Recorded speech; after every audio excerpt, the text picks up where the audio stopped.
बिरानो ठाउँ भोक निन्द्राला छैन तिमीले गर्ने स्याहार नि छैन बोले जस्तै लाग्छ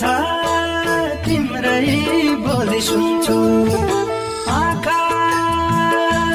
चिम्ली सम्झिँदा तिम्रै न्यानो काखमा आँखा खोले म त